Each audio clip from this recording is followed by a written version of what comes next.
Yeah, I come in you come on the floor. That is the greatest thing for me to start recording off of. That is 100% going in. I don't care. I'm going to go in like somewhere. You want to keep it. You want to keep that. 100%. But I'm monetizing this, so fuck it. My God. Even if it was, I would absolutely keep that. All right. Everyone be quiet. Everyone give yourself a second. Ken, whenever you're ready, take it away.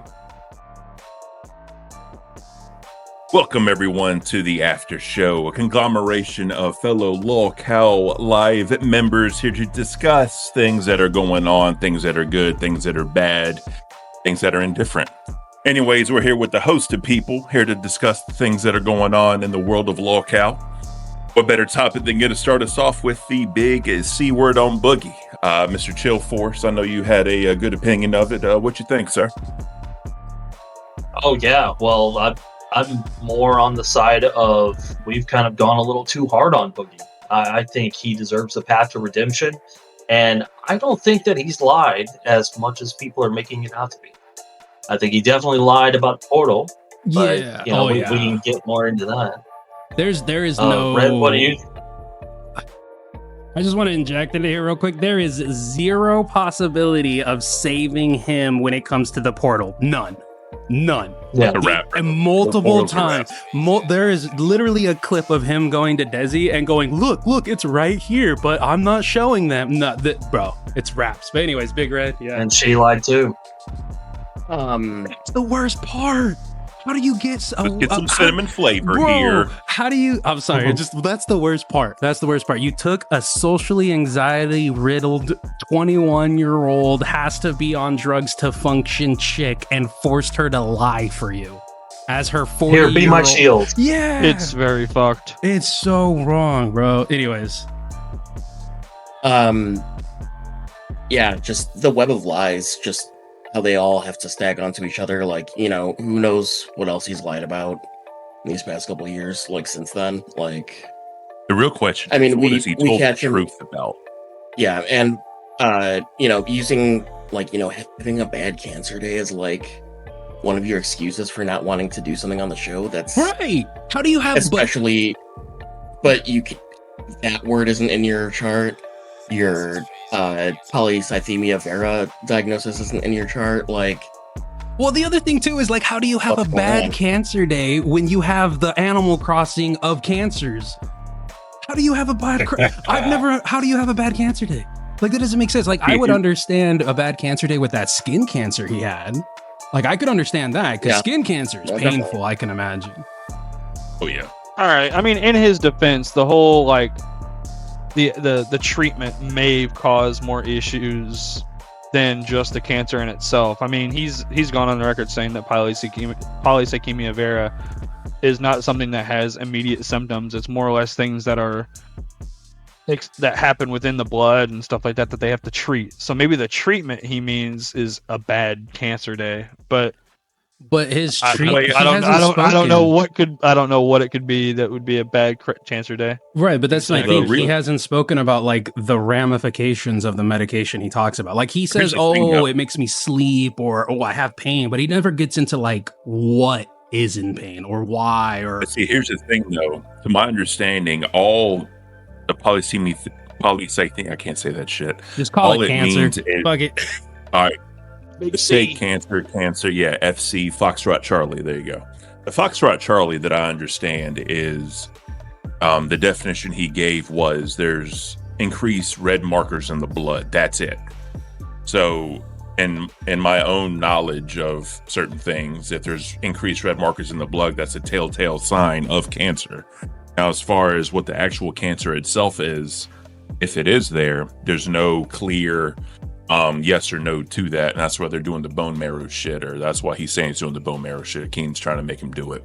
Right. Well, I have a lot to say specifically about the science of it. I talked for a while yesterday with a nurse that we had come by in our Discord, who had a lot of knowledge about polycythemia in general and polycythemia vera.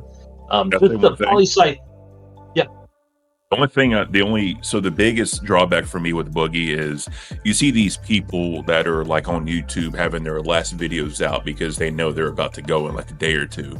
you see the kids in St. Jude's, like what they're going through and just the sadness of it all, and like what the families are going through. And to me, if he is lying about this, which we're all at about, well, me personally, I'm at about a 99% sure he is, because there's always a chance. If he is lying, he's spitting in the faces of all those families, all those people that died, and everybody that went through it. And to me, that's just irredeemable. That's just kind of where I stand. So, sorry, Chill. Go ahead, sir. Yeah, I don't think he's lying necessarily about having cancer. I think he's lying about a cancer called polycythemia vera. And the reason behind that is polycythemia itself, just the word, means elevated red blood cell count. So you can have and they discuss this on the podcast, you can have a secondary polycythemia caused just by being overweight. Just fat guys, just be having too much blood. So it's very believable. And then part of his explanation is also, I've been tested and I have the hormone. I have an elevated hormone. Well, that hormone that he's talking about is EPO. It's erythropoietin. It's a very common hormone signaler for your body to create more red blood cells. So it's kind of like a comorbid finding, not like this is a finding for polycythemia vera. This is a finding we would see for any polycythemia. And that's even when they had a doctor on the show trying to ask him, that's the hormone that he cued off of. He asked, like, oh, was it EPO? So he's kind of syncing up on the same thing that some of the other medical professionals in the Discord have arrived at, that he had, like King said, polycythemia. And then he goes home and Googles and sees the top result, polycythemia vera. His doctor's telling him one potential cause of polycythemia is you could have cancer. You could have tumors in your bone marrow that can cause polycythemia. So then between Boogie being a complete idiot and his doctor saying polycythemia and saying cancer, he goes home to Google and sees polycythemia vera cancer. And it's just all getting mashed up in his little brain. And he's making the wrong conclusions and then posting about it publicly, his wrong conclusions. Well, and then once he said it, he's committed. I think that the biggest thing, and I think that the number one reason, like the biggest explanation for all of this, is something that has yet to be mentioned on the podcast in front of him. And that is, dude is most likely undiagnosed freaking, what is it? I just had it on the tip of my tongue. It's not Munchausen. It's when you make a mountain out of a molehill for everything. Like hypochondriac. Yes, he's a hypochondriac. That's 100%. Like every little thing he talks about, like he just blows up, makes it so much more disproportional than what it actually is going on. And like seeing the emotion during the locale live, a lot of people are going to look at that and see, oh, manipulation. And I 100% was looking at it like that for the most part. But once you started like hearing him talk more and like as he was crying and then he turns around, it's like, oh, I don't remember crying. It's like, dude's just in a massive spiral. And I guarantee like the reason why he's been saying cancer for the last 2 years is because the doctor probably told him, we think it's this cancer. And they've been treating for it. They've been testing for it along with treating it, because it's the same thing that happened with my grandmother, which I'll get into a little bit later. But he probably ran with that because they probably, again, like Chill said, told him he has cancer. So he ran with it, but they just weren't 100% sure which cancer it was. They were like 99% sure it was the freaking Vera because of the blood markers. But now he's getting a freaking a camera up the other end, I forget, a colonoscopy, and now he also wants to do the bone marrow 2 years later, because those are two different invasive surgeries to check for two different types of cancers. So it seems like at this point, his doctor was like, oh, we're not 100% sure what the cancer is after 2 years.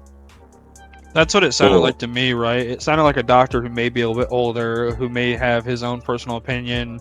And maybe it's an aged doctor who has seen a lot of cases like this, or he sees somebody who's overweight, has the same symptoms, has the same criteria, and essentially he sees most cases like this happen that where they do have polycythemia vera. And I think that's probably what he told Boogie. I think it was probably one of those cases where the doctor was like, well, we don't know, but I'm pretty sure it's this. And Boogie probably just said, he didn't say 100% for sure, but he said he probably thinks it is. So I'm going to trust my doctor, and I'm just going to say I have cancer. Right. Well, here's here- the other thing, and this will be my last for just on this little portion. I know how much people are like, oh, you know, yeah, protect your your medical records, blah blah blah. I'm 100% on the opposite side, and for this one and one reason only. Medical doctor or medical documents have to document what was suggested and what was denied by what was suggested to the patient and what was denied by the patient. So had they suggested to him 2 years ago, hey, we want to get this bone marrow done now rather than later, and he turned it down, that shows like his it shows his reluctantness, because now 2 years later he's asking almost in a GoFundMe type of way to raise money to pay for this invasive surgery. And if on medical records it shows he denied treatment or he denied certain types of surgeries to confirm due to pricing or due to cost or due to pain or anything, it shows even less of him caring about it. That's the other thing, right? That's one of the things that like I noticed that tend to be like the biggest BS in it all. He keeps saying he doesn't want to show his medical documents, and you know what? As somebody who has like a list of medical history myself, I do somewhat understand that he doesn't want to share that explicit thing. But here's the thing. His reasoning on why he didn't want to share it with, say, GoFundMe, which is a credited company that has 9 times out of 10 had no issues with verifying something like this, could easily verify it. It's a third party. It's independent. It's not Keemstar. It's not Mutahar. It's not anybody he knows. And they can get sued if ever a breach happens. Exactly. And he refused, just straight up refused, denied, said, I don't want to give it to anybody. Yeah, I'm sorry, but the more you make it, the more you, exactly. The more he made it a big deal about GoFundMe of all things versus Mutahar and Keemstar, it makes it 100 times worse. It makes it look way worse. He straight said the diagnosis wasn't in the my chart, like he couldn't see it in there. So to me, on what was it, 5 days ago now, it was like 75 or 80K, something like that. If he couldn't provide that, then 2 years of his life has been a straight lie. Exactly. All the my cancer days, all the pain, all the shit, and then even the meme coin shit where he said he needed to pay for his medical bills for his cancer. All that shit is out the fucking window at that point. And the thing is, if he really truly had it, to me, he would have shown it, because we all know how Boogie is about money. Oh, that video, that my cancer video, bro, would have been in tears on the ground, crying if it was legit. Like, don't get me wrong, there is absolutely the Animal Crossing of cancers and the Dark Souls of cancers. Like, it's unfortunate, but it's 100% true. There are some cancers you can live with your entire life to 100 years old, right? But his complete reluctancy to show any form of anything is what tells you he doesn't care. Like it doesn't matter. It doesn't seem like it is literally life-threatening in any way, shape, or form, let alone a daily struggle. Sorry, go ahead.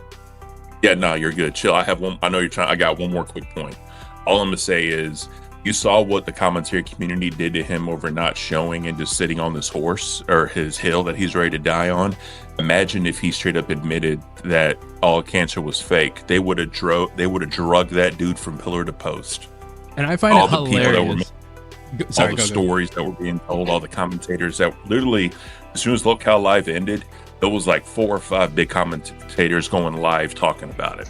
Yep. So, well, there's quite a few aspects here. There is, why doesn't he share the full medical records? Well, his brother outed him on the show as to why he doesn't just totally share and is totally transparent. There's something else in his medical history that is embarrassing. That his brother was saying, you don't want that. There's got to be. There's got to be. Hold on. I have to. I'll play devil's advocate. I think what you meant to, or not meant, but he gave the explanation that his brother gave, because, and I just want this to be on the record because it is on video, is that he said yes, that there is possible stuff else on there that he could be discriminated against for.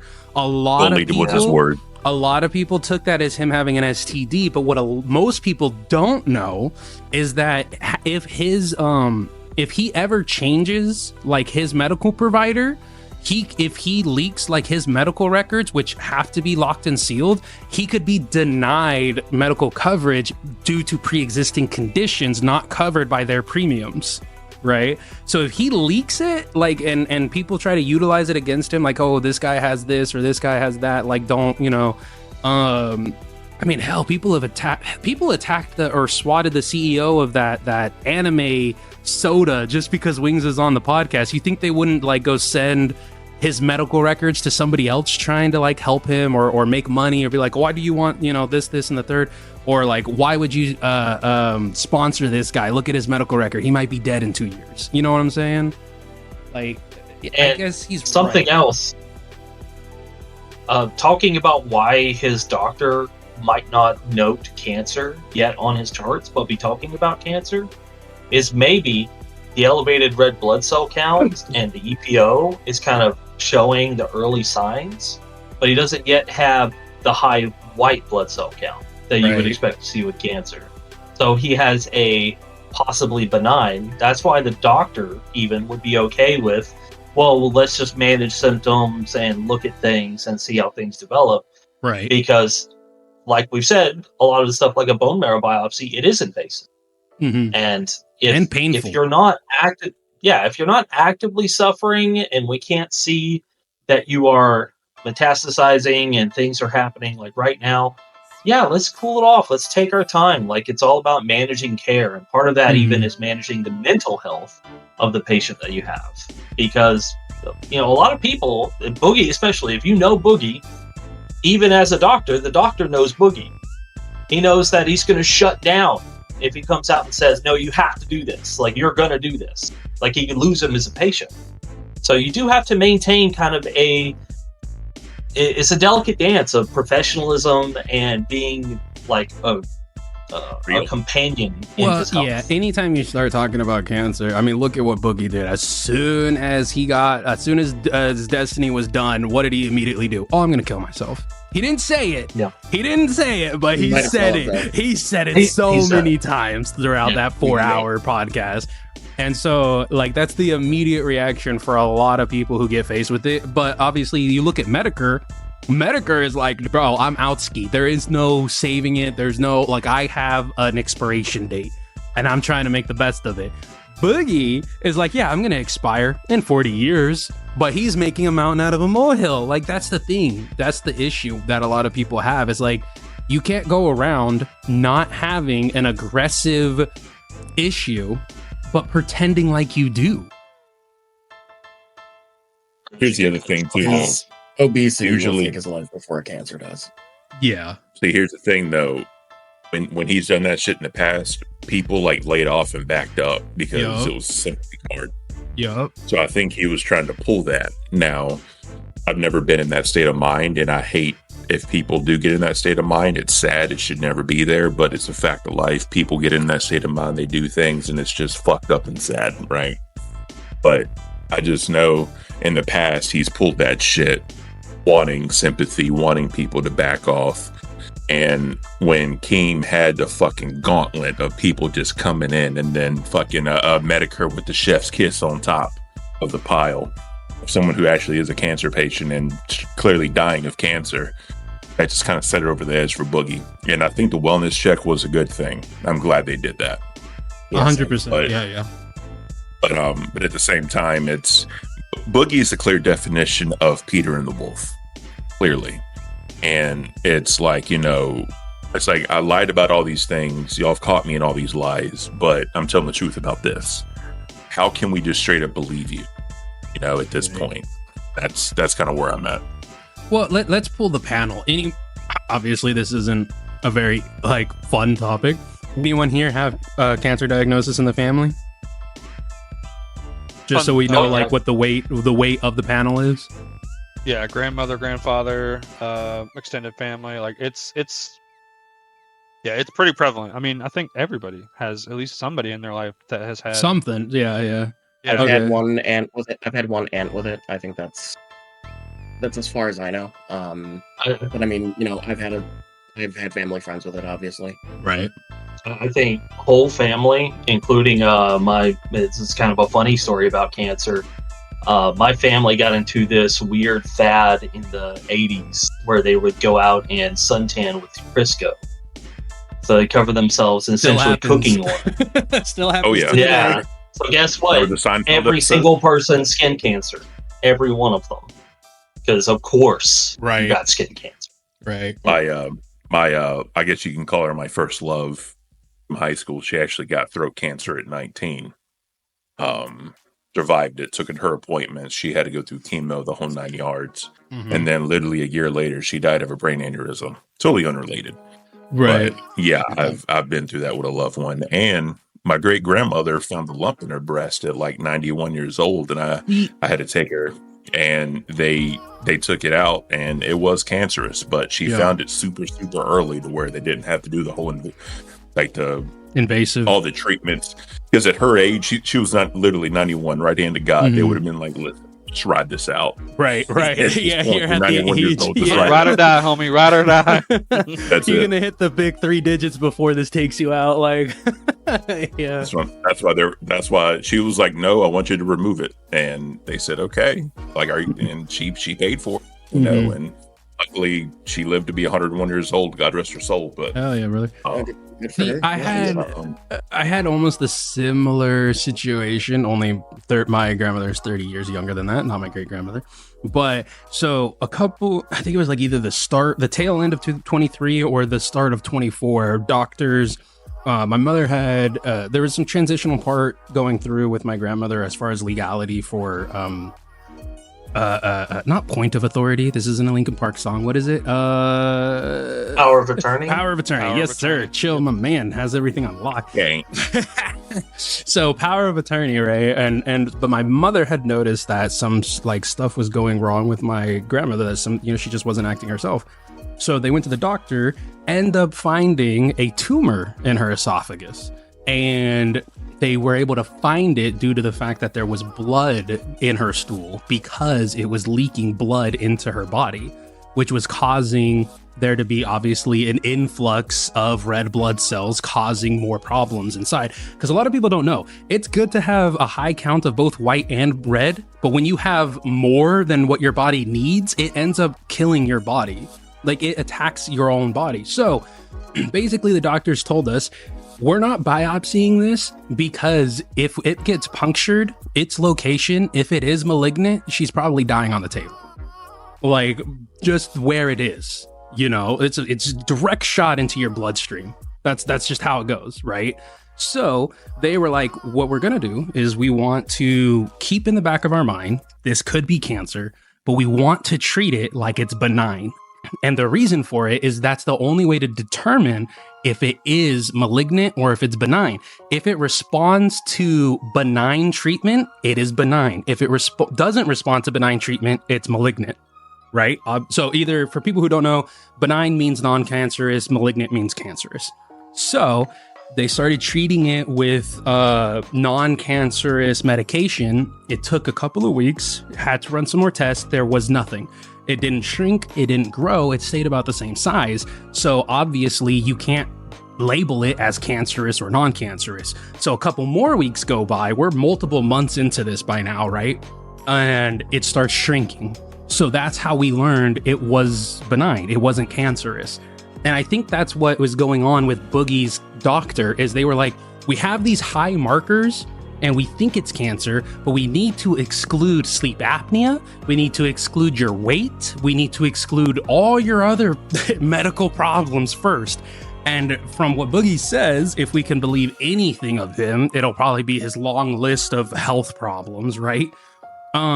Which I would assume took 2 years for the doctor to exclude all of. Because excluding a man at 400 and something pounds weight being an issue is a very hard thing to do, especially You never will, bro. You won't, yeah, because he's like, what, 55 right now or something, or 45, whatever he is. 49, actually. 49? Yeah. Yeah, so that's 49. what 49 or 50, yeah. Yeah, and so that's why I think it's been the 2 years. And this is the only saving grace that I'll give him, is because it took multiple months for us to find out whether or not that tumor was cancerous or non-cancerous. And we're talking about a 68-year-old, 120-pound little Mexican woman, right? When you are talking about a 6'1", 400 and something pound, has a spine already fused, multiple already survived one cancer supposedly, multiple other issues, it's gonna take a long time to troubleshoot that body and figure out what the issue is 2 years later, and now we're still doing more tests to figure out which cancer it might be. The problem is that he immediately came out and said, I have cancer. Well, he can't afford the treatments anyway. Like, outside of the treatments he's had so far, the reason why that he started having, like, for instance, if it does come out that he has cancer, he's done. He can't afford chemo. Like, I had family that went through $1 million in 1 year. Oh, I definitely don't think he has $1 million. That's for sure. But I think he's got liquidity. I think he's got liquidity. I've always said, Boogie has come out and many people have said, oh, he's broke. There's no way. There is no way that man is able to afford somewhere around, I would assume, $5,500 to $6,500 in monthly expenses, and claims to continuously be poor, especially when he can eat out every single day. Yeah. No. See, here's the thing. He probably learned from Wings, and Wings has admitted this, I don't know how many times in the last decades or ever since his trolls actually started fucking with him. He doesn't complain about, he doesn't talk about money anymore. He doesn't talk about what he spends. He doesn't talk about his cars anymore. He doesn't talk about what he does. And the reason for it is because he wants his trolls to think he is as poor as he can be, right? Because if they think he's poor, they're not going to attack him. They're not going to go after his money. And if you notice, with his Trail Boss and the Camaro, he never announced that he bought those. He just bought them. And it took people months to figure out that he had bought a brand new truck. Boogie, on the other hand, comes out once a week going, I'm broke, I'm poor, I need money, I need your money. Dude, there's no way you're broke. I'm sorry, 3 million subscribers, you get anywhere from 2,000 to 3,000 views a video, maybe, 8 to 10,000 on a good video. Nah. When Lolcow Live is making 2,500 on a single live, bro, there's no way. And only 2,000 people, 2,000 to 4,000 people are watching. I don't know. Sounds fishy to me. It's certainly fishy, but you do make a point of calling out. He is eating out, right? He is like a big fat dude, right? You don't maintain that weight on 2,000 calories a day. Bro, you don't maintain it on 3.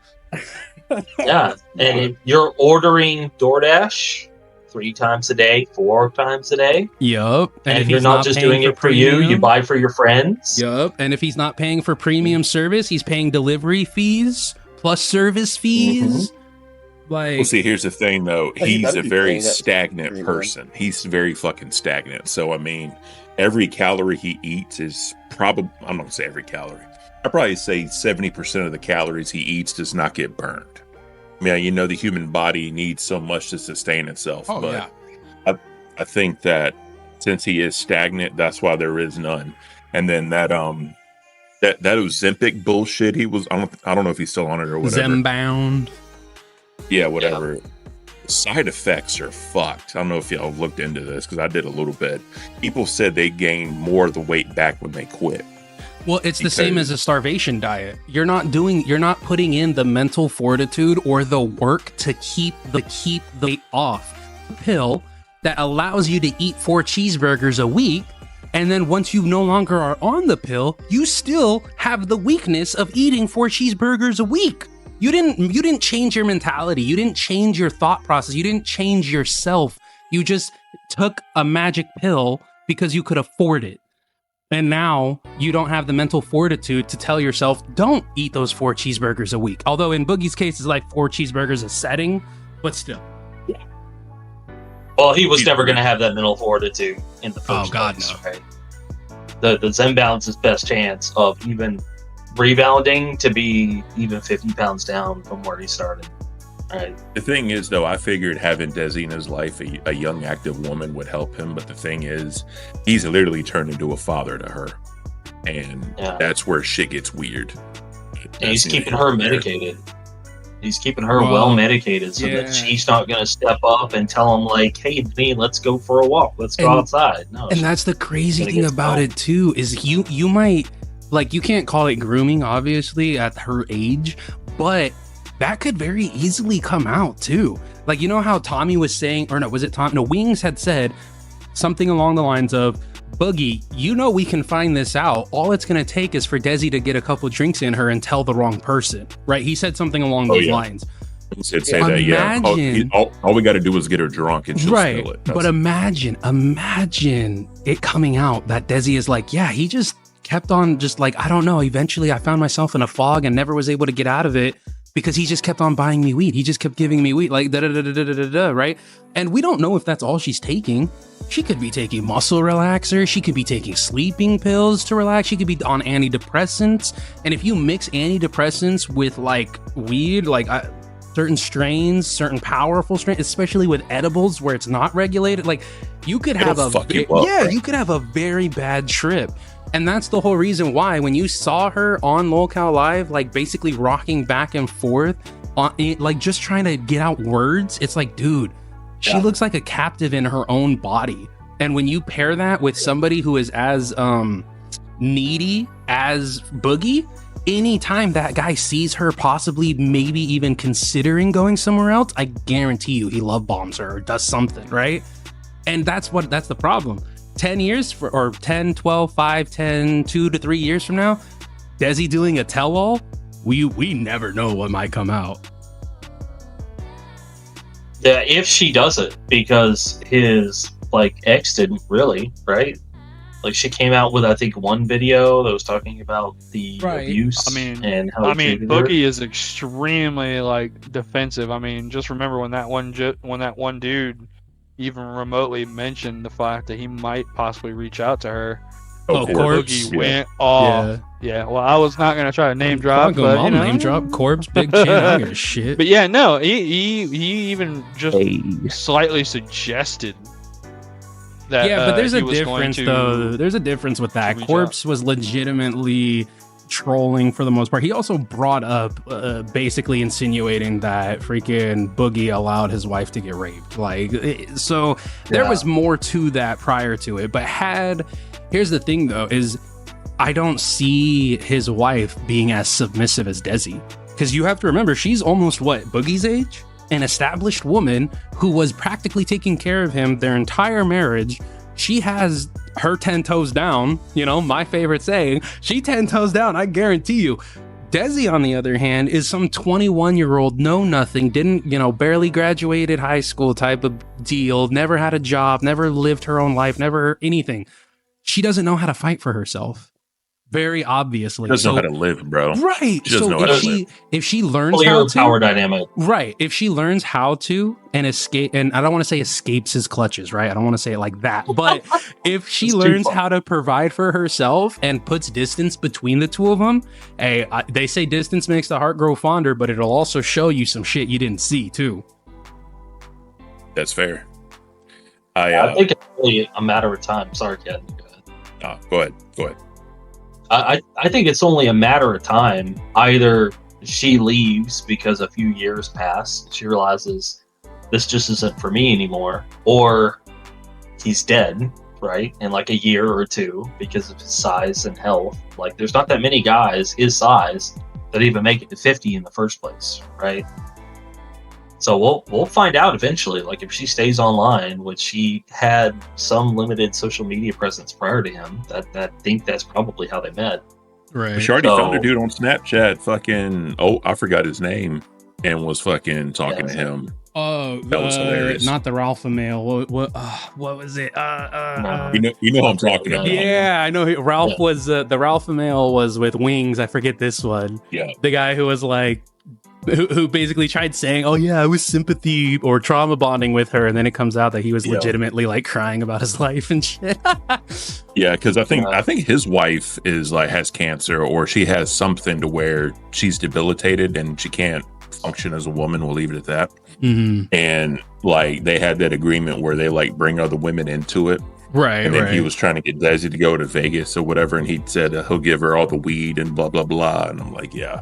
Right. The one thing I was gonna say is I got shit for this. I just kind of want to explain. I don't know if y'all heard it, but I quitted the Boogie cancer situation from like 5 days ago when DSP was on side scrollers and they kept asking him for a screenshot of his WWE champions. And basically, I know it's totally different circumstances, but just at a base level, both of them had that stream to give it up, or else it'd be null and void, and it didn't matter because they could have doctored anything. I see you laughing, Red, and I just think, in a way, I saw DSP on the screen when Boogie was screaming at him. His DSP is so fucking, gung ho in his ways and will not be changed. And as Keem said, difficult to work with. Yeah, I just kind of. No, I was only laughing because the gravity of a cancer diagnosis versus your WWE champions, bro. It's the same thing. Hey, like with the money DSP spent on WWE, freaking Boogie would be cancer free for all the right reasons right now. 100%, dude. 100%. But you know what? That's a point in Boogie's favor because he didn't go fake evidence, which he easily could do because they were just asking. I don't know about easily. I mean, him and Wings both barely even know how to work Discord. Okay, like I don't know about easily. You get Google. Yeah, he could probably AI something. Take a picture of your. Yeah. There's ways to make it happen. He especially if he slow rolled it. Like if he's really trying to scam people. For one thing, he does do like a big cancer draw and says, hey, just give me money for cancer. He does do that if he is just trying to maliciously scam.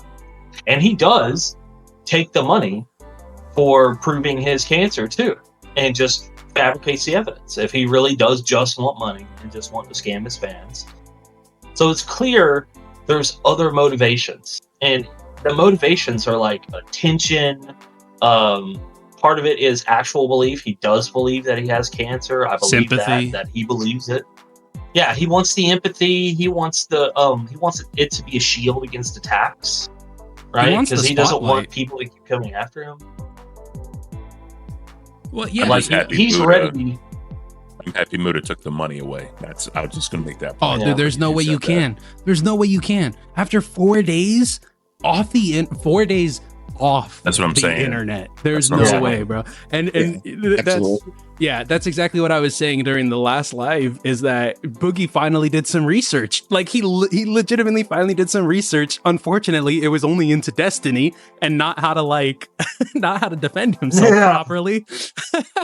It's like, and it's such bad evidence too. Even going into Destiny, he picked the worst clips. There's so much better clips out on Destiny. Oh, there's hundreds. Yeah, you don't have to go to these weird kind of pseudo political ones where it's showing like hurt children next to Destiny talking. You just show Destiny talking. That's effective enough. I'm gonna be 100. I'm gonna be 100. When Keem played that clip, I did not see it, but just simply off of him saying what he said, I'm 100% Keem. If that's legitimately, because I haven't rewatched it, I'm not about to. But if it legitimately was showing kids dying, bro, Keem, he was not nearly as pissed off as like I would have been. I'd have been like, you just sent me a video of kids dying, bro. The clip showed children definitely defeated. For whatever reason, they are defeated. It wasn't like kids getting shot or like kids hooked up. I thought he showed a Warzone clip or something. No. He just showed kids that were like fucked up and in famine and like bodies, like some some National Geographic shit. Yeah, well, you know how they have like the fundraising. Sorry. No, that's no. Yeah. You know how they have like they have the commercials with like donate for the kid, eat a meal or whatever. Just go like one step beyond that, and that's basically what he sent him. It wasn't children on deathbeds. It wasn't like violent. It was just even so, dude. Like that is such a screen the video, bro. You cannot turn around. You have to be, especially for a monetized live stream, live, not pre-recorded. Like, you have to screen that. And 100% back to what Joe was saying, so many better clips of Destiny. Bro, you could have easily just put the clip of his wife of him being cucked on live. Like, you literally could have just added that and that's over. It's done with. Like, your wife went to go sleep with somebody while you were live streaming in the bed behind you. Your bed. Like, come on. I have no respect for cucks, bro. Once I learn a dude's a cuck, I'm done. Can't. Like, bro, I couldn't imagine, bro, like, looking at my wife hand in hand with some dude walking in my bedroom. All right, babe, have a good time. Like, fuck you, bro. I'm killing you. Like, literally, there's no death. There's death in the household. Dude, it was all his wife's idea too. Well, she's the one who advocated for that when they met. Well, she's the smart That's the one. kind of lifestyle she had. And then he was. Yeah, he was. Yeah. Yeah, she cheated on her current boyfriend to go be with Destiny. Yep. Which he's another. That first guy was like a soy, weak, thin, feminine guy. Yeah. And then as soon as Destiny starts acting the least bit manly, which, you know, like, that is, I'm exaggerating substantially, right? It's like Destiny acting manly. She leaves him for like another soy boy, like soy male, like another feminine male. Bro, you know what the first red flag was? She got into a relationship with you while in a relationship with somebody else. Good job, Plex. Anyway, dude. Oh, I can't remember. Did they show the tweet Destiny did about the victim? They talked about it. They didn't. I can't remember exactly what they covered, but I've seen some of the stuff that Destiny's been saying. He has the bits about, you know, you can argue one way or another. He's talking about that he's happy someone shot at Trump. At least Trump's a public figure, right? You could at least exaggerate, and there's plenty of people that have said negative things about Trump. He has the audience for that, right? He has the audience for that. But talking about the innocent bystanders, that's the part where I'm like, can't do that. Yeah, and the fact that he doesn't see them as innocent bystanders is really alarming too, because, like, he sees them as Nazis. Exactly. Yeah. He sees them as opposition. Yeah, that's the sad thing. It's like, personally, I'm not a Trump dude. I'm not a Biden dude. Same. I'm neither. I think they're both fucked, and neither. I'm American. There you go. But I mean, I don't advocate for any of that. And no one, if someone wants to go watch who they want to vote for speak, they shouldn't have their life threatened. Like, I'm sorry. It shouldn't be a worry. It shouldn't be a worry at all. It shouldn't, you know. And I mean, granted, you can go on about the Secret Service, you can go on about that. That's all conspiracy theory, because none of us were there. None of us could react to it. None of us knew the situation, so we really can't do that. All I can react on was Trump got shot at, an innocent bystander was killed, a firefighter on top of that. Right. And then you got this cocksucker. Yeah, and then you got this cocksucker, and not even a cop. People shit on cops. No one shits on firefighters. No, right. I'm just gonna put there's that no out there F too. the Firefighters music by NWA. Yeah. Like, everyone loves firefighters. Right. But the thing is, you're gonna shit on that man because he likes Trump. You want to go see him speak, and he gets killed, and you go mock him. Like, fuck you, bro. Like, first, you let your wife fuck dudes and you're gonna get mad. Come on, bro. Well, here's the thing. Here's the thing. Take the exact same thing he said, but equate it to the Ariana Grande shooting. Imagine that. Imagine him turning around and going, "Oh, well, if you're a fan of Ariana Grande, you deserve to get shot at." Like, what? It doesn't equate. It's the same thing. It doesn't equate. Just because they share different political ideology than you maybe it makes them a threat. Sure, I could go ahead and say, sure, Donald Trump is a threat to the American government. You know how you defeat a threat in the American government? By being in the American government, changing something, and actually running against him. Like, I forget who said it, but there was some musician who basically said, it was Logic. Logic said something along the lines of, like, don't run from Trump, run against him. Which is the same thing. It's like, you can't sit here and just be like, oh, well, he's politically, his ideology is different from me, so I'm just going to shoot him. That doesn't make sense, because then It's exactly like freaking Russia and Germany. Yeah, they have elections.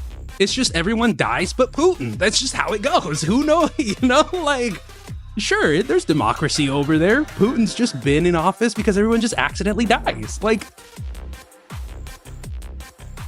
I mean, Well, it's a real point.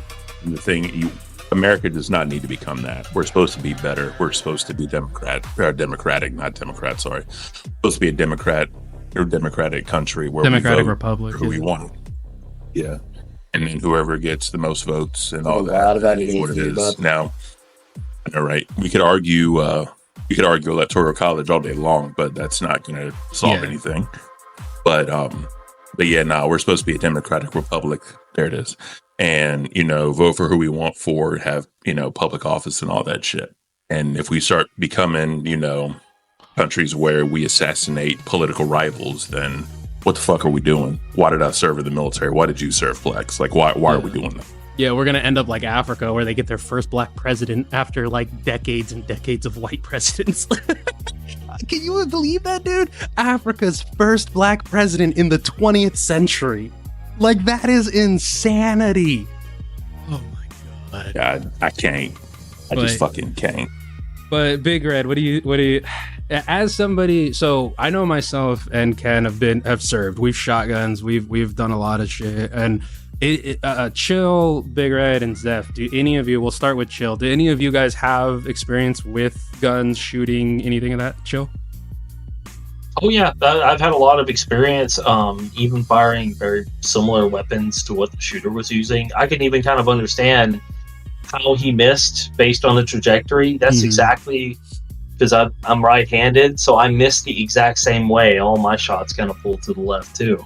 Right. So like right away, I was like, that's kind of amazing that I can see where he was zeroed in. It's kind of very surreal, right, for me. Big Red. I'm very novice when it comes to firearms. I've only gone shooting a few times in my life. I've only really shot handguns. My favorite one, well, it wasn't my favorite because it scared the heck out of me just how trigger happy it was the Beretta M9. I kept making R. Kelly jokes when I was shooting. That hair Great trigger. choice. Yes, Great sir. choice, Great choice, bro. I'm a Beretta! And yeah. It was my most accurate gun, which is why I favored that one over other things that I'd been using, but it also scared the crap out of me. But I'm also not a big, gun person at all by any means. Zeph? I've only gone shooting less than 10 times. All right. Zeph? I'm pretty comfortable with guns. I know how to use them. The whole, like, it's weird. The political violence just shouldn't be happening in our country in general. Like, it's crazy that because you disagree with somebody politically that you think that they deserve to die. Right. Like, there's a lot worse people on this planet that deserve corporal punishment like that versus a political rival. Is Trump the best person all the time? No. But does that mean he needs to get shot and have his family lose their primary caretaker, their dad, their husband? Like, that doesn't count. That doesn't equate to me. It doesn't make sense to me on why it would make sense to anyone, really. And the fact that we go from something that would be considered an assassination attempt to most people, like in the textbook terms, and some news outlets trying to trivialize it and make it sound like it's not what it really is, and that it's not Trump that big a fell deal. CNN, like that was CNN so was crazy on to it, me. bro. That was so Dude, crazy. freaking, JFK So, falls look. really, really hard in Dallas. That's rough. Yeah, he No, fell, look, tripped. If you look at it, right, because I was at my uncle's when this shit happened, and this is before they confirmed it was shots or anything. And he actually went down on that ear, and you saw all the Secret Service dudes pile on top of him. So you could somewhat see that narrative if you didn't hear the gunshots.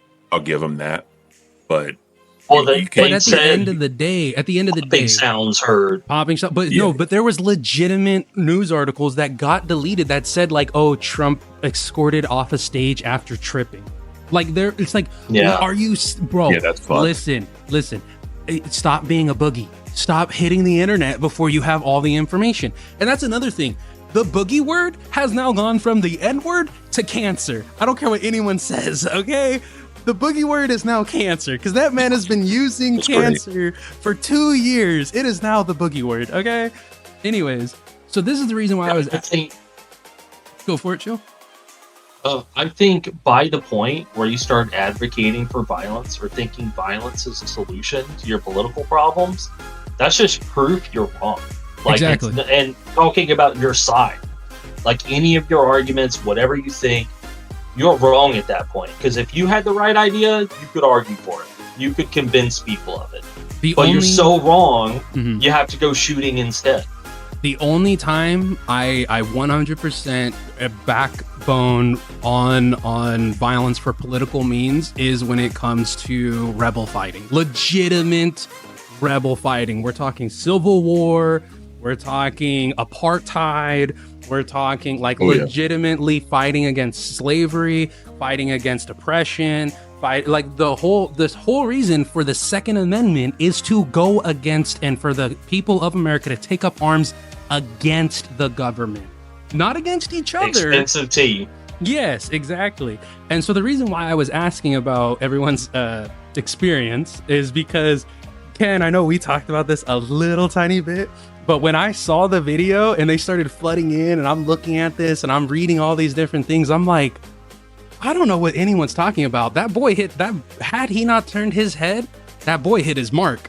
I don't care what anyone says. That boy hit his mark. And it would have been a way different had he not turned to look at that prompter. He even says that. He even came out with a comment. He said if he didn't look at that prompter, which was apparently about statistics, he would have. It would have been, because if you look at the diagram, I think he even shared a diagram. But if you look at the diagram of where he was looking versus where he was shot, it would have gone straight through the back of the head and it would have done just enough damage. It was spot on. Supposedly he was shooting 5.56 or 2.23.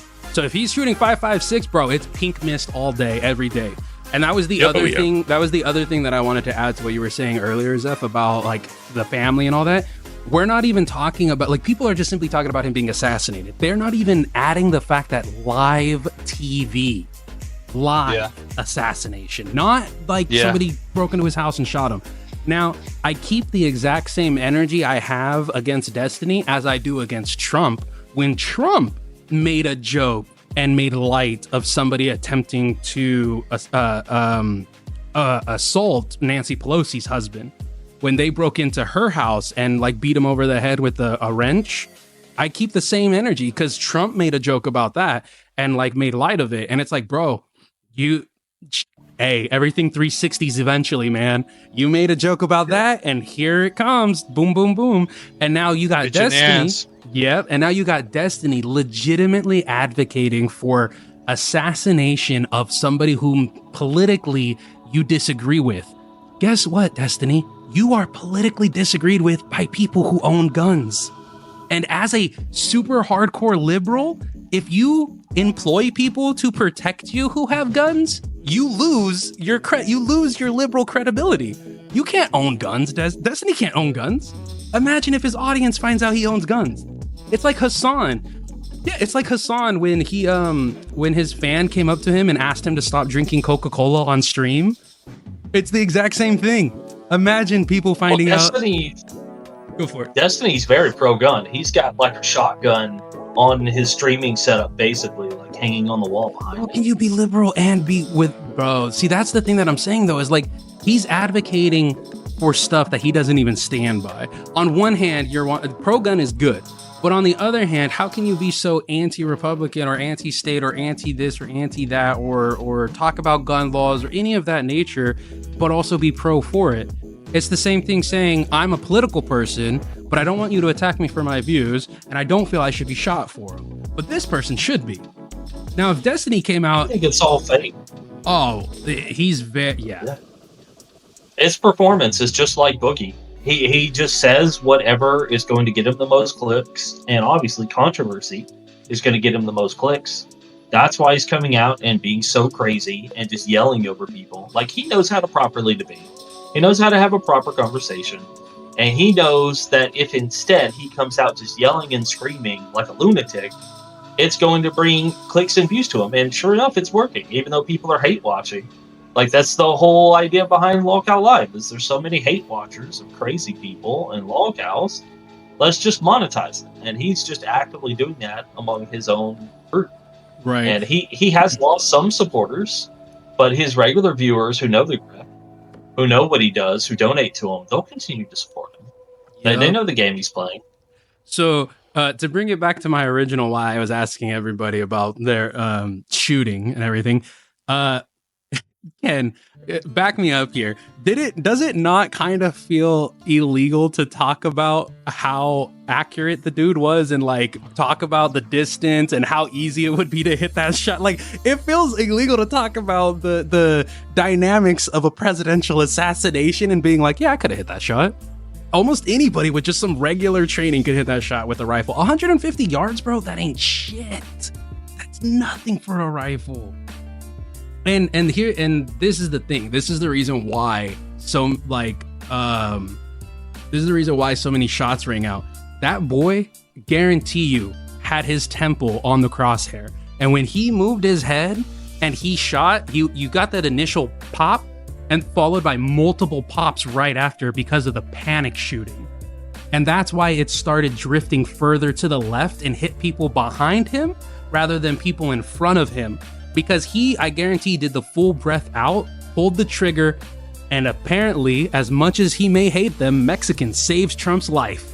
Because if they were not, he was looking at immigration statistics on Mexican immigration statistics on the prompter. He may hate us, but we saved him. See, here's the thing, though. Saved by math. Go ahead. I said saved by math. Go ahead, Ken. Oh, no. So here's the thing about Trump is this is the enigma to me, and this has all been proven. And yeah, I was flabbergasted. He actually set a record for the most minority vote the first time when he went against Biden. And because a lot of people that are on the border that went through the process and became, naturalized and citizens and all that went through the process, they do not like illegal immigrants. So when I found that out, I didn't think it was true, but it was actually a fact. But to go back to the shooting, I just kind of want to say this. I was watching Tommy's show, and he brought up a good point. Like, the dude, think about it. You got a rifle on you. You got to get up on the roof. You have to low crawl up. You have to get your gun up, get a sight picture. Yep. Aim wherever you want to aim. I always aim center mass, but Yep. He was aiming for the kill shot. And then when he popped and he hit it, like you said, Plex, he panicked. So what he was trying to do is he was trying to hurry up and complete his mission before Secret Service could return fire. And then when he started lighting it up, he was trying to hit, but he didn't hit anything because he started panicking. And then by the time the last shot, because I think I counted 7 shots. They were saying 5. I swear I counted 7. But by the time he got popped, I mean, it was too late at that point. It was over. Yeah. And go ahead. Oh, I was just gonna say. That's all I'm gonna say. I agree with you because you can the bullet that was captured on CCTV, right? It's incredibly difficult to judge distance between his head and where that bullet is, just simply because it's so stretched out. But as somebody who has shot at 500 yards down a scope, right? When you at a target, when you hit that shot, because your bullet will land before you hear the shot. That's just how fast a bullet is. And when you shoot, he probably saw like his head in the scope. And as soon as he took that shot and noticed that he probably was trying to get up and leave as soon as he hit it, right? Because all you have to do is just open your other eye to see that bro is still standing. And that's when came in 150 meters. Yeah, and that's where, because that's what you hear, right? The full breath release, the pop initial, and then immediately followed by pop, pop, pop, pop, because the bro was panicking. He knew this is not a mission you're coming back from. See, here's the other thing. I don't fully buy in he did the breathe out, pull the trigger. Because if his heart's pumping, his testosterone's going, I don't know what kind of training he did, any kind of military he did or whatever. I think he was one up there trying to make a point, and he probably practiced for a while, and he did he zeroed in his sight and all that. I think he straight went panic mode and was just like, "Fuck it! If I'm here to do this, let me do it." Yeah, let it spray. And and exactly. And a 20-year-old boy, it's his first time in a real combat situation, not on a range. Not even combat. Just think of what that's going to be like. Yeah. Right. Closest thing to combat. Mm-hmm. Oh yeah, and I mean, I don't know what it is for like you in the Marines Plex, but we went to qualify on the range. One of it was 150 meters. Yep. And never missed that shot. Oh, bro, there's never no way. missed 150 meters. We max out at 500 for qual. Okay. And for us, it's 300. But let me rephrase that. We max out at 500 in basic for regular qual on the M4. When it comes to actual sniper rifles, it's like it's thousands of yards. Like completely different. For us, iron sights is 300 meters. Yeah, it's just knowing because again, 100. I don't know how exact 150 meters is, but anywhere around that, you have a very clear picture of that silhouette. You have a very clear picture of it, and I don't know why he went for the headshot because he's wanting to be done with it. But I mean, Trump's a big fucking dude. You know what I mean? And he's got bulletproof armor, so Teflon Don. But that's true. But nah, man, like it's. I don't know. Like I said, none of us were in there. We don't know what was going through his head, what the procedures he did, but properly trained people on a range, how to shoot and all that shit. I don't think any of that happened. That's all I'm saying. Well, I agree with you. The thing is, right, let's say, and I agree with Tommy when he was saying that him and that other special forces guy, I forget what his name is, but they were saying like a lot of people were talking about, we were screaming that he was up there for multiple minutes, blah, blah, blah. And it could feel like that, but it could have been also seconds, But if we give the most leniency to the maximum amount of time that has been reported, which is up to 3 minutes, listen, anyone who has basic training skills, I'm sorry, 3 minutes? Bro, there's multiple bodies going down. If you give me 3 minutes to set up on a rifle at 150, and again, this feels illegal to say, but hold on. In the prone position. In the prone position, yes, in the prone position. Put that out there as well. Yeah, in the prone position at 150 meters with any level of any mid-sized rifle, even at a 223, bro, I'm sorry. You're mowing down the lawn. You're mowing the lawn. That's it. But with this guy, I can see it now. Our first video title, The Illegal Episode. Kill the president. Yeah, exactly. Yeah, it's gonna be the Sunny clip. Oh my god, that's an even better title. Episode 1: How to Kill a President. How we would have done it. How we would, if I did it. Yeah. I had done it. So if I was in his shoes, so that's what I'm saying, man. It's like the Ken, I don't know how they trained for moving in a firefight, but for us in the Marine Corps, it's always the adjective of I'm up, he sees me, I'm down.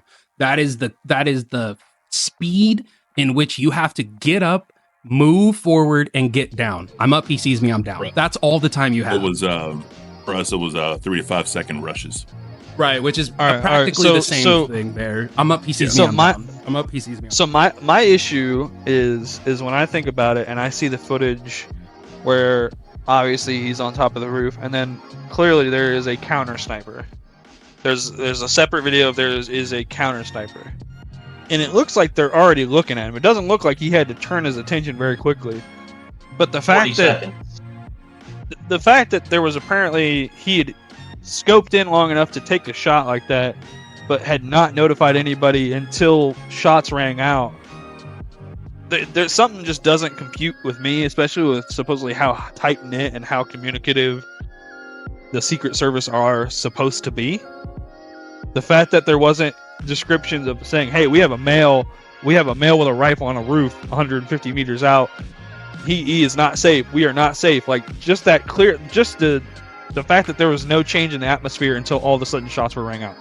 I'm not saying the Secret Service were he had the B team, on bro. it, but let's just be honest. He had the B team. Yeah, it Like- had to have been either an off day, people were sick. No, like, no, there no. has You to don't. be You something. don't. No, To be no, fair, no. You don't. Any, If you look at the size, you don't get if you look it at the off. size of the rally, there really wasn't that many people there. There was, yeah. So I think based on admittance is what they like. I don't know this for sure, but I'm just saying because if you look at rallies and like how big they are, depending on the amount of people there, like you see different amount of, I guess, Secret Service or security people. They also said law enforcement, like local law enforcement, was there in the whole 9 yards.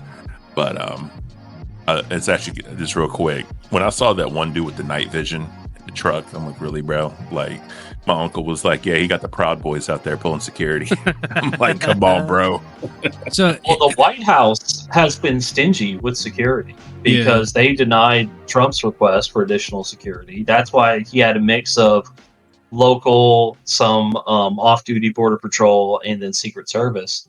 And then that's even more proven by the fact that I didn't even know this. They're not even protecting the third candidate at all until Trump asked for it. Like he had like RFK had no Secret Service detail, even though by law he's supposed to be, because every presidential I'm not down with candidate that. should be. Yeah, I'm down with Probably should still need some pettiness. changes. I'm down with pettiness in my politics, but not like that, bro. No.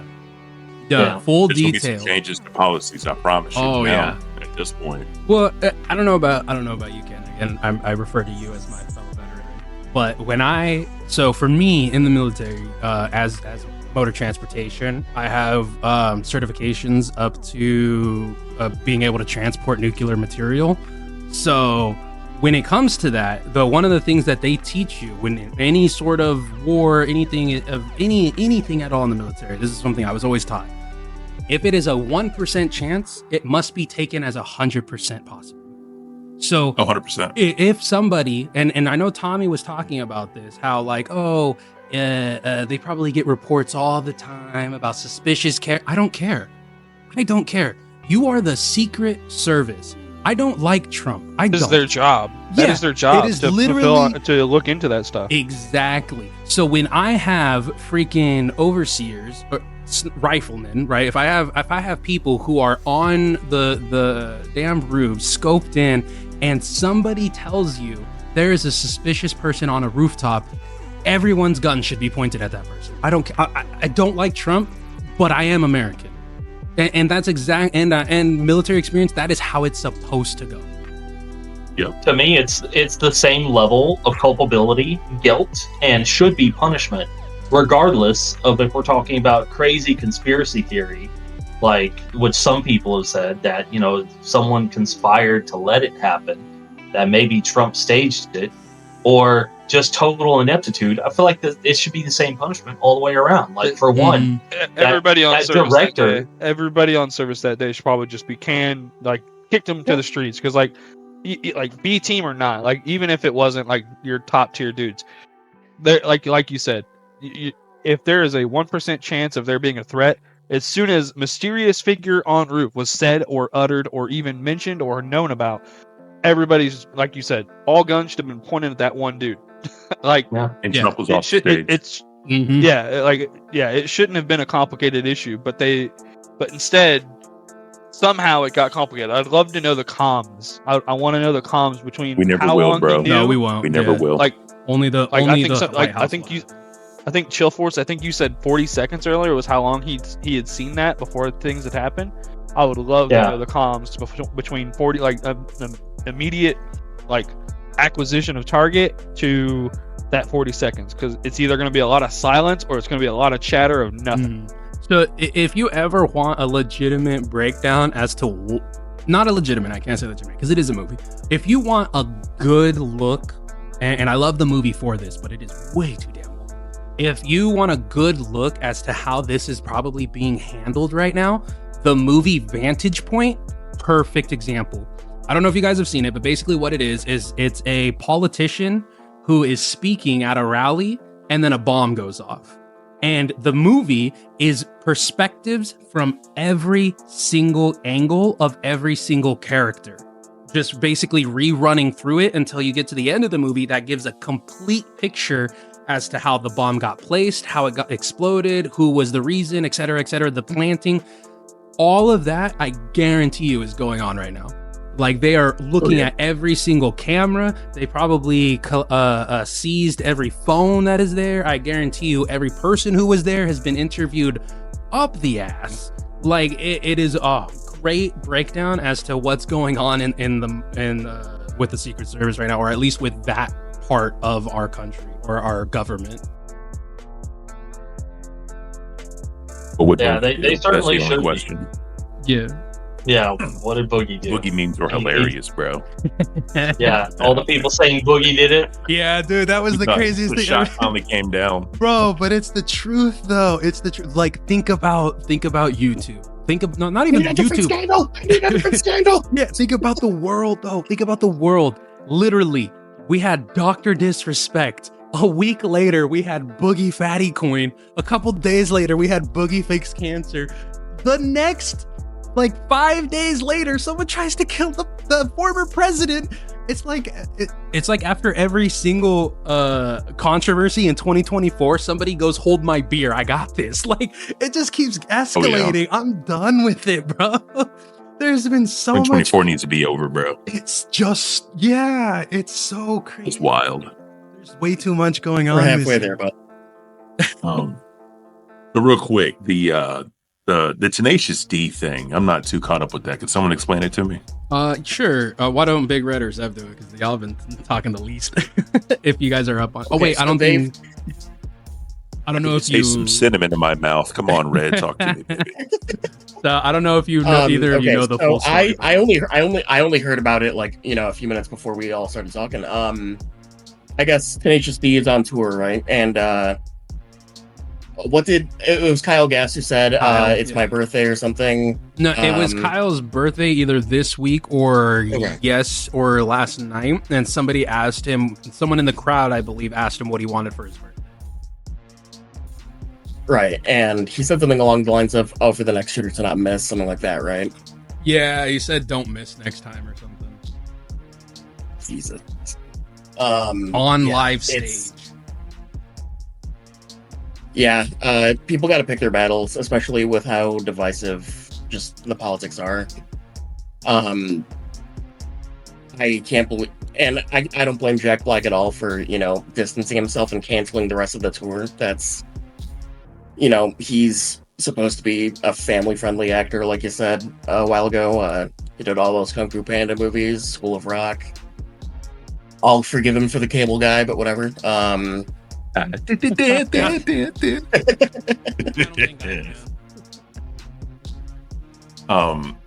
the only thing I'm going to say is we need to have that same energy that we had for Destiny, because I think that's definitely along the same lines. Not as bad, obviously, but that is approaching on the same territory. And to publicly, as a celebrity entertainer, whatever you want to say, as someone with a public platform, you're vocalizing disproof for a political figure to not be killed when there was an attempt on him. Come on, bro. You can't be doing that. You just can't. No, I agree. It encourages the worst side of your side. Well, yeah, and it's the opposite of what the leader of your side has said. Like, exactly. Biden has come out and said, let's tap down on the rhetoric. Let's stop this kind of device. Yeah. And I think currently it's ongoing. Trump is supposed to be speaking tonight, and he's even indicated in some of the early reports that he plans to talk on unity.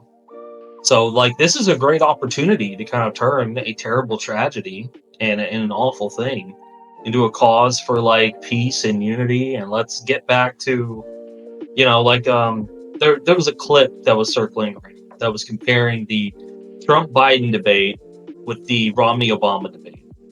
I don't know if you guys got a chance to see that, but Romney-Obama, they're incredibly nice, pleasant to one another. They're they were very passive aggressive. Disagreeing. They were very passive aggressive. Exactly. Yeah, but that's what we want to see. Candidates are just aggressive at each other. Yeah. Yeah, you don't golf, you carry your bags. Yeah. And I don't think you have a 6 handicap. That's not a political debate. What are we doing? That's insane. Well, one thing I want to piggyback off of with the whole the Tenacious D thing it's also, you need to, I understand having a political view and a hot take, even as I think you need to be a little closer to the mic. Yeah, we're barely picking you up, Plex. Oh, my bad. Straight trash. I somehow managed to lower it down. Anyways, so piggybacking off of the Tenacious D thing, it's like, you might have a political opinion. It might be a dark take. It might be a joke, which obviously it fucking was. But you also need to realize who you're attached to. Like Red was saying, Jack Black is just the embodiment of Disney, bro. Dude's been in so many DreamWorks movies, so many Disney movies. He literally, like, he could not be more Disney unless he was featured in like Elsa on Ice or something. Like, that's like the only way he could get more Disney. You're I think it was, again, one of those, it was a Boogie moment where he's in the moment and it just boop went out, just from the brain past the filter, out the mouth, into the microphone. And it's like, you do not have the character to be making that joke. Now, had Dave Chappelle said it, I don't think anybody would care. I really don't. The amount of stuff that man has said about like trannies, Trump, Biden, him turning around and making a joke like that, I think most people would be like, oh, he's a comedian. So, Dave would be funny is the major difference, because how funny is it? Like, oh, what was your birthday wish? I wish they had killed someone. Like, that's not really funny. Yeah, it's not comical. Like, Dave Chappelle would have a build up, an act, a twist to it. Like, it'd have some delivery to it, not just like kill, which is, you know, it's more of, I think it's more of the kind of like Trump derangement syndrome, the same thing that's kind of infested Destiny. Just that side, there's a certain subset. Trump broke them. They are broken. Their brains are broken and they cannot recover. What did you call it? And Trump what syndrome? Trump derangement syndrome. Can we get a Kmplxity derangement syndrome for Local Live? I think I've done some damage to those people. I think there's some people who just can't let me go. Those feet, bro. They love the feet. I guess. Oh man, it's an unfortunate situation, and it's the craziest thing about it. It's the craziest thing about it is I have seen so many people though just not willing to talk about it.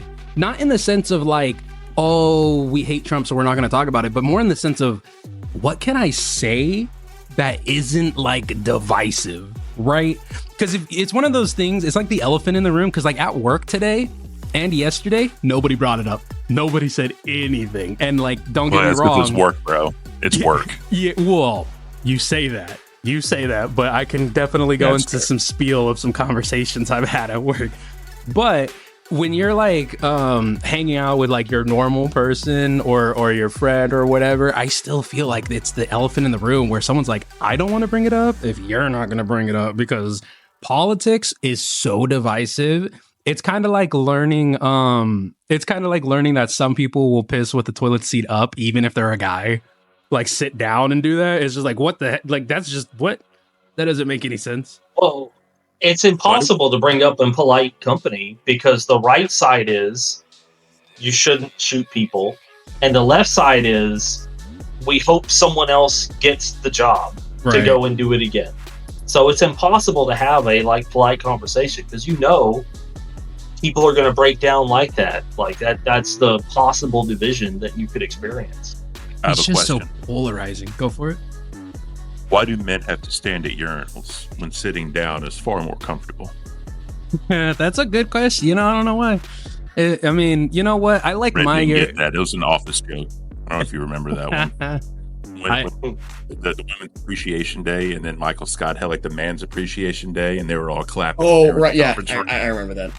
Scott was like, why do men have to stand at the urinal when sitting down is far more comfortable?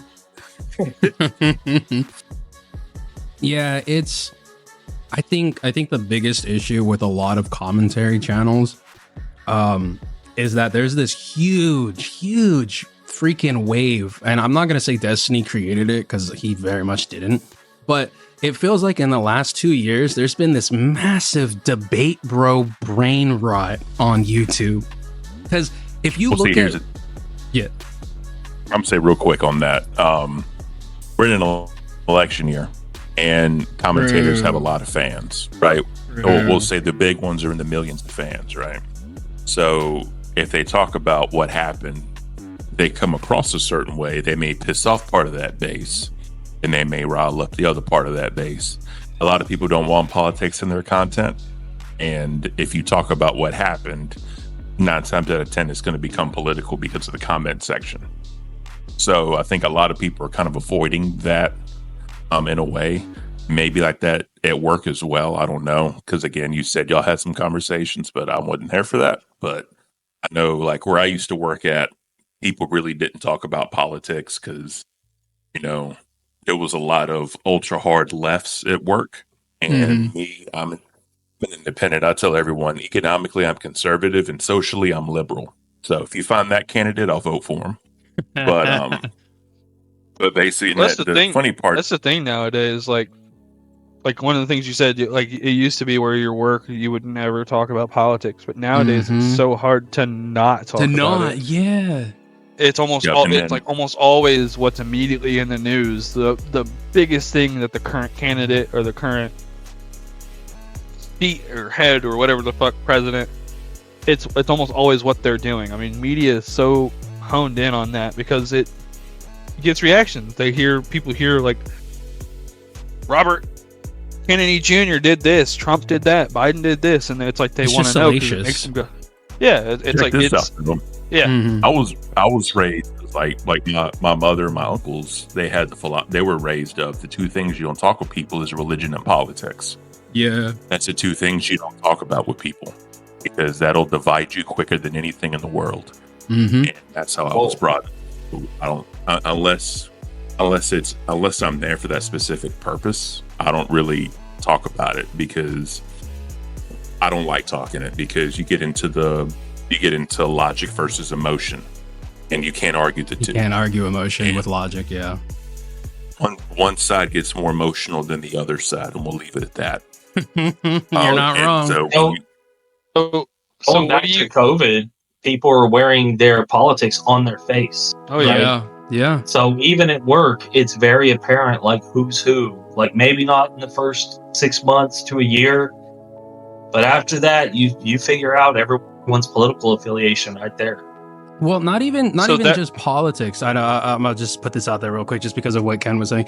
But just not even just politics. I'm talking about just in the last 2 years, year and a half. It seems like every commentator has had debate brain rot, because like when the whole Dr. Disrespect shit came out, it was like, where did you get 17 from?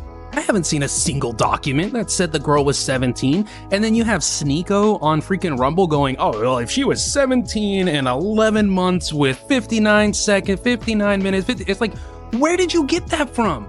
Show me a document that puts any age. Like, you're literally arguing for possible statutory rape. Like, how is that your argument?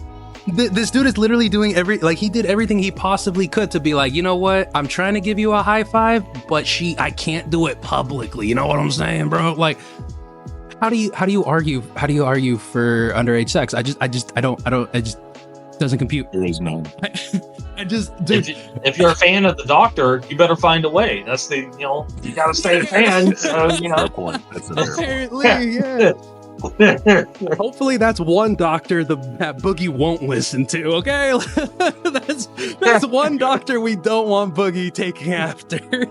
He's already got enough allegations as it is, Hell yeah. Oh my gosh. Well, we've been going for about hour 30. Do we want That's beautiful. Give some final thoughts? I have a question for you guys, and this is something I was going to bring up while we're on to politics and like vagina. Yeah. Okay, dang. So what are your guys' thoughts on, like? And I don't know if you guys have seen it, but Drummeller and Keemstar, which are both in the lolcow community, which ironically, considering that we know Boogie is insanely liberal. And we know that Wings tends to sit in the middle, probably leans more conservative and probably leans more liberal on certain topics, very much kind of like you, Ken. And then Tommy, I think, is also in the same boat of like kind of in the middle. more right Keemstar, leaning. yeah. Mhm. Keemstar, I think just same day that former President Trump was attempted to have an assassination, They endorsed him. he endorsed President Trump, and he is Full fully blown. endorsed. He is fully endorsed his also now new running mate. Mhm. I think his name's J.D. Vance. I might be wrong on that. I know his last name's Yes. Vance. Yeah. Some cocksucker from Ohio. Yeah, Yeah. and so what are your guys' thoughts on that? So from locale perspective, what are your thoughts on Keem? Is it surprising to you that Keem has gone full blown like Trump supporter? Like, is this No. what you expected? He's always been a 100%. Trump dude. Or is this kind of like out of left field? He's always been. Yeah, Republican. he's always given off. been. He's always given off like the energy. There's no way. Because what the was guy, it in the July 4th video? He even said Trump's taking New York this time. Yeah. He Well, even said, we can go further That's a back good to point. like I mean, even maybe, before yeah. the Keemstar show. We could literally go. He created fucking the Federation of Asshole Gamers. He literally titled his group "Fag." Like, there's no way that guy yeah. is liberal. Like, he's true. Yeah, I didn't think about there's that. no way, bro. Like, no, And- it's not. It's not news. I also think Boogie is a little bit more right leaning now, being on the show, because he has trashed like what he called libtards all the time. Yeah, I think he's. I think being around Keem I think being around Keem, it tends to make them more right leaning. I think Boogie has a very liberal mindset, Okay. but I think real being quick. around Keem and having that experience tends to. Go ahead. No. Go finish because you seemed like you were wrapping up. Yeah, no, I just think all of them, even if they are more left wing leaning, being around Keemstar, he tends to have that. I wouldn't say bubbly, but that very open and very kind of like right-leaning ideology that he's willing to share, talk about, and like even if you don't realize it, he's kind of like not indoctrinating, but like you tend to find yourselves agreeing with him, like in terms of business and things like that. And they kind of have to in certain aspects when it comes to locale. Well, I also He's find also that, very charismatic. He's very charismatic. and there's Yes, also the he power is. dynamic about it too. But speaking of Keem, just got a tweet out right now. I have made this is by Locale Live, by Keem because he signed it. I have made my decision on whether or not to fire Boogie from Locale Live, and then some other bullshit nobody cares about. I will be going live tomorrow, 8 p.m. EST. Just me, Keem, by the way. Boogie is supposedly going to be joining at some point in time. So, what this means is Boogie's probably fired because So, so. this was actually no. Hold on. No. I know. Listen. He says the reason why I'm saying he's probably fired is because it's most likely clickbait. He's fired Connor he fired Connor. He fired every other freaking editor. He freaking fired Salvo on live, and look at what happened after that. You know, like So- he's fired multiple people on live, and I 100%. So this is ironically enough, this was actually going to be one of my closing topics because I felt like we didn't address this because I mentioned, like, I saw that tweet earlier about him saying like, oh, it's going to be a conversation that we have and that we're going to have a live to discuss it. So that was what I was going to bring up. But ironically enough, Keemstar has blessed us with a tweet to finalize it. And I agree with you. I think he is going to quote unquote fire Boogie. And I think everything up to this point has been legit and real. And I think this is the part where he's going to be like, let's see if we can make a little bit more money out of it. Well, he's milking this shit, bro. Every yeah. fucking dollar. I And $10 says he makes Boogie get down on his hands and knees. So that's where I was going with it. He's already done it. He's already done it. It's an old trick. No, this is where I was going with it, is that he's probably going to give Boogie an ultimatum, right? Either you do this or I'm going to fire you. Or he's going to turn around and go, you're fired, Boogie, but behind the scenes, they already have an agreement for him to do something, right? Like maybe put out a video, maybe get refund money, whatever. And then a day or two later, a tweet magically appears where it's Boogie has done this, that, and the third, and has shown me he's changed. He's a new man. He's like Ghostbusters 2.0, never saying the N-word again. That's the way I see it going. I think it's going to be the Olympics of humiliation rituals. Yeah. I think he's going to have him sit down and read super chats tomorrow, and then apologize. He's going to say, and the next thing comes Sunday. And then there's going to be something else and something else going on till it's excessive, like really like trying to just torture the guy, essentially for views. That's the route I think he's going to go. Which is exactly what he should. Oh no! What? They memed the poor Secret Service girl. They put her on a freaking FBI costume. I'm 100%. Oh, hold on. I'll send this in chat, and then I'll put the photo up in the video. Let me just beautiful. Well, here's my thing, right? While you're doing that, people are talking about legitimately like stop donating and like canceling their memberships because they don't want their money going to a person who faked cancer. Right. So my question is, how legitimate is that threat? Oh, bro, it's 100%. No, it's 100%. No. Like, the thing is, though, if they see money dropping and memberships dropping, I don't know what Keem's going to do at that point. Like, he may not care. A little behind the scenes. Well, I'm not going to say behind the scenes because if you go into fucking Jester, you can see it. But freaking, there's close to like, pull this number out of my ass, but I really don't want to go through all of that conversation in Jester just to find it. There's close to about 60 people or more that are no longer going to be members by the end of the month if they do not re-up. Like, if they do not pay for it themselves. And that's just off of Rush alone. Jill, why did you become a pay pig? That's a good question. Like, we were trying to end. For it. No, this is amazing content. I'm absolutely here for it. Keem is delivering an amazing show. I'm very happy to see this level of drama. This is exactly what I want out of a lolcal. I don't know if you guys follow other lolcals. Oh, yeah. But, like, how long can you watch DSP lose at games and rage quit and keep coming back? No one's watching the streams for DSP. No. Everyone's watching a detractor who's cut it up. Right. But I'll sit there and watch every single one of these lolcal podcasts, every one. I definitely do. This is great. I 100%. It's so entertaining. So I think where Zeph was going is, correct me if I'm wrong, your question was, do we think, or you were going towards the question of, do we think Boogie should be fired from the show? Yeah, actually, that was kind of where I was leaning. Because, ChillForce kind of had a layup there, but yeah, pretty much.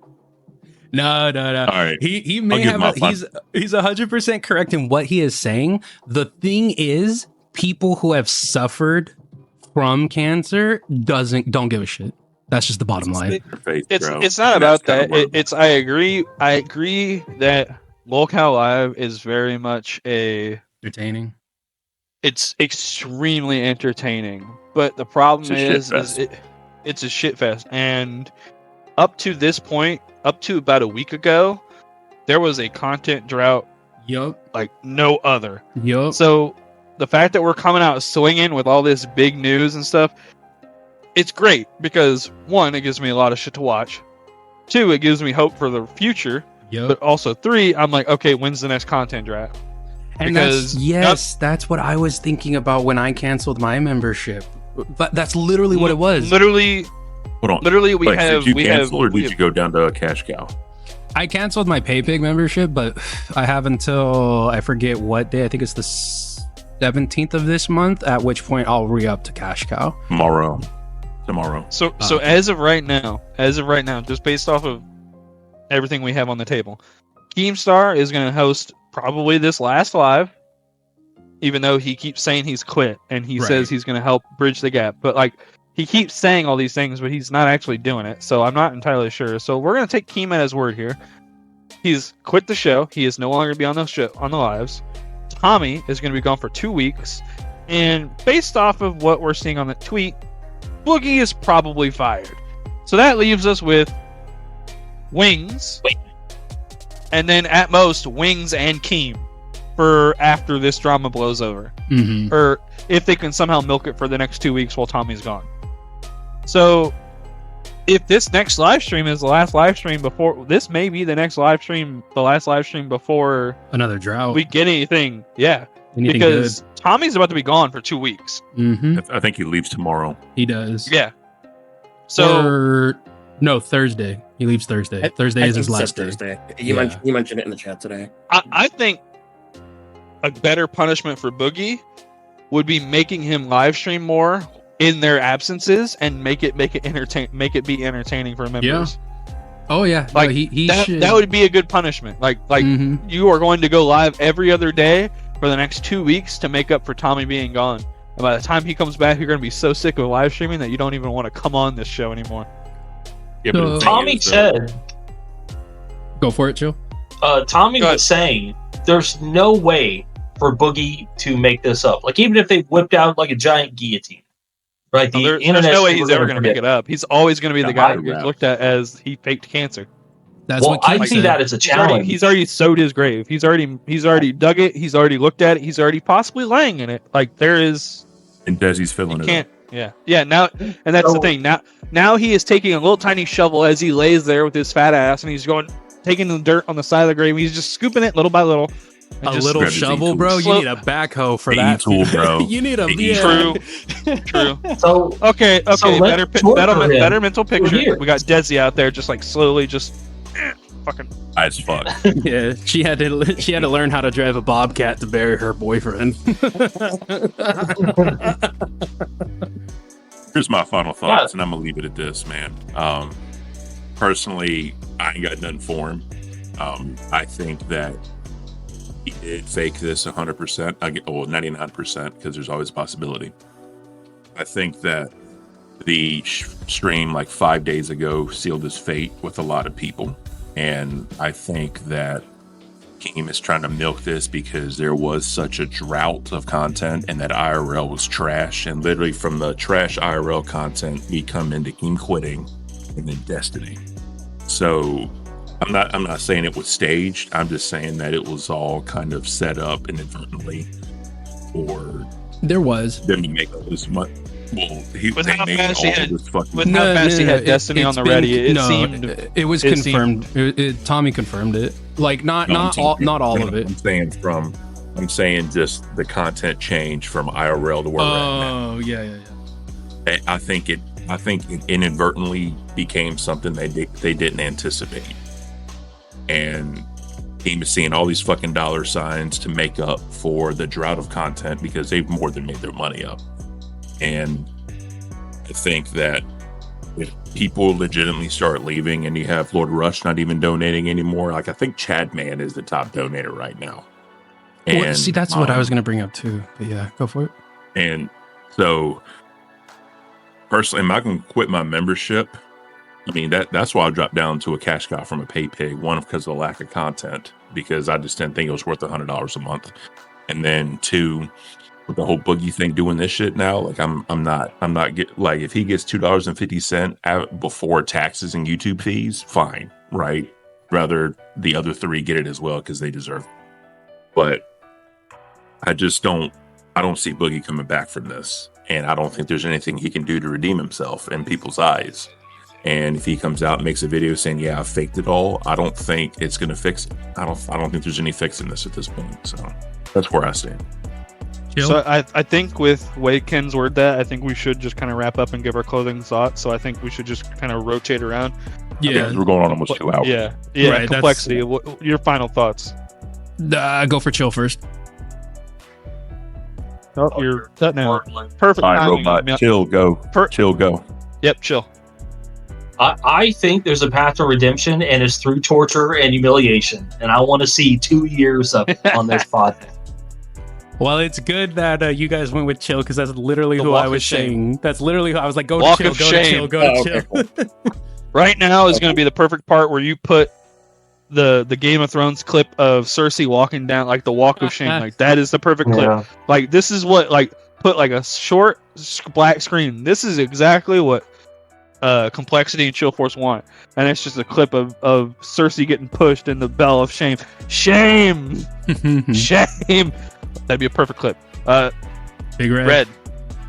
I think Yeah, he needs. Okay, so I'm on the same page as Ken. Like, I want to support the show, not necessarily Boogie, but it's $10. He's barely seeing any of what I've been donating. So I agree with that.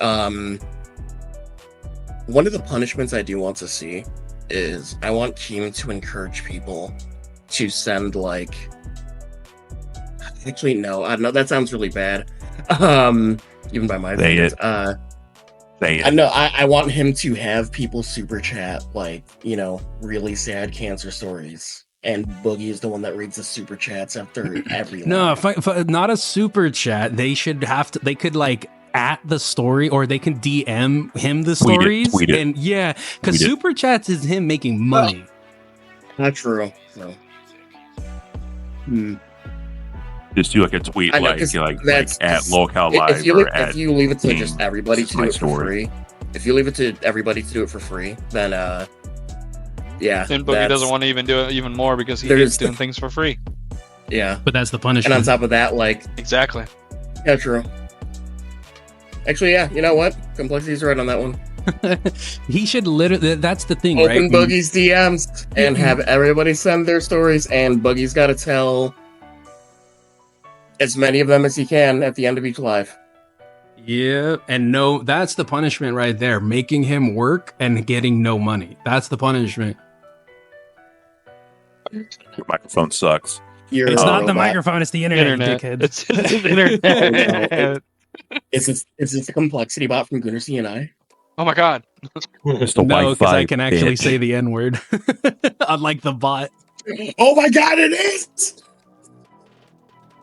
Hit us with the line. I think what Plex is trying to say is Boogie should be humiliated in every which way possible that is allowed on YouTube. I think he wants Boogie to do a major walk of shame and read all those cancer stories. I'm going to ad lib here and say I think that should be the first live where Tommy is gone. Everyone says their cancer stories, and it's just Boogie by himself on Locale reading those stories. Yeah. I think Plex also wants Boogie to donate all the money that he made off all those streams to St. Jude's and have it verified that he did that. I think that would also be a great punishment. Take I think for the whole month of July or the next month, August, have all of the donations, super chats, members, income, anything that the show makes that Boogie would have made that month. Should have been all donated. of it goes to donate to cancer research in his name. St. Jude's. Yep, in his name. And like that is 100% it. Like even if like it was simply a misunderstanding on his part and he jumped the gun, like regardless of the semantics, regardless of if he lied or if he didn't, regardless of if it's on his patient portal or not, this whole debacle has an opportunity for them to make something good out of it and take the money that they're earning and actually put it towards something good, so that even if there is this bad connotation, they can make something good out of it, because there are kids and people out there who need that more than Boogie apparently. Or even if the show just took half of it. Right. Yeah. If the show took half of all of it, that way Boogie still gets a little something, right? Like pay his mortgage. Yeah. But like if they half of all the proceeds goes to St. Jude's, and like Keem does it and shows like, hey, this is what we donated to St. Jude's. You know, this is fucked up. We think Boogie learned his lesson. I think there may be a way for him to come back from that at that point, but it's going to be hard, man. It's going to be really hard. He's got a lot to do to earn him back.